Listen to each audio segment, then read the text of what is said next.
जय जय श्री राधे। जय वैशाख मास, जय वरुथनी एकादशी।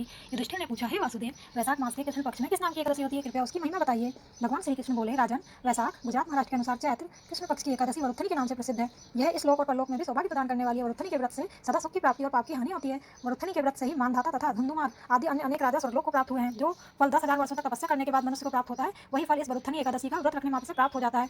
नृपश्रेष्ठ, घोड़े के दान से हाथी का दान श्रेष्ठ है। भूमिदान उससे भी बड़ा है। भूमिदान से भी अधिक महत्व तिलदान का है। तिलदान से बढ़कर स्वर्णदान और स्वर्णदान से बढ़कर अन्नदान है, क्योंकि देवता, पितर तथा मनुष्यों को अन्न से ही प्राप्ति होती है। विद्वान पुरुषों ने कन्यादान को भी इस दान के ही समान बताया है।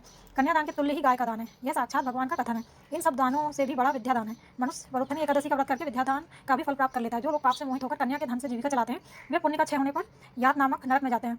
अतः सर्वथा प्रयत्न करके कन्या के धन से बचना चाहिए। उसे अपने काम में नहीं लाना चाहिए। जो अपनी शक्ति के अनुसार अपनी कन्या को आभूषणों से विभूषित करके पवित्र भाव से कन्या का दान करता है, उसके पुण्यों की संख्या बताने में चित्रगुप्त भी असमर्थ है। वरुथनी एकादशी करके भी मनुष्य उसी के समान फल प्राप्त करता है। राजन, रात को जागरण करके जो भगवान मधुसूदन का पूजन करते हैं, वे सब पापों से मुक्त हो परम गति को प्राप्त होते हैं।